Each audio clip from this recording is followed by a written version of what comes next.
la la la la.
Miso is a traditional Japanese seasoning made by fermenting soybeans with salt and koji, a type of fungus.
Cooking it can sometimes present a few challenges. Here are some common problems and tips to overcome them. Number 1. Overcooked fish and vegetables. Salmon head can be delicate and may fall apart during cooking. Add the salmon towards the end of the cooking process and avoid stirring too much. Vegetables too can become mushy if cooked for too long. Add the vegetables in stages, starting with those that take longer to cook, like radish and eggplant, and finishing with quicker cooking greens like mustard. Number 2. Overly sour broth. The broth can become too sour if too much tamarind or lemon is used. Start with a smaller amount of the souring agent and gradually add more to taste. You can also balance the sourness by adding a bit of sugar or more water. Number 3. Fishy smell. Salmon can sometimes have a strong fishy odor. Rinse the salmon with vinegar before cooking. Adding ginger to the broth can also help neutralize the fishy smell. Number 4. Additional tips. Fresh vegetables and salmon will always yield a better tasting dish.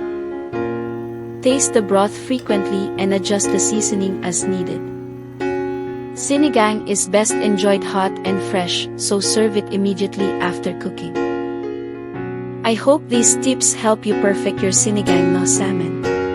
If you have any specific issues or need further advice, feel free to ask. Cooking salmon perfectly in sinigang can elevate your dish to the next level. Sinigang na salmon is a versatile dish that allows you to play with flavors and ingredients while staying true to the essence of sinigang. Enjoy the comforting and nourishing qualities of this beloved Filipino soup.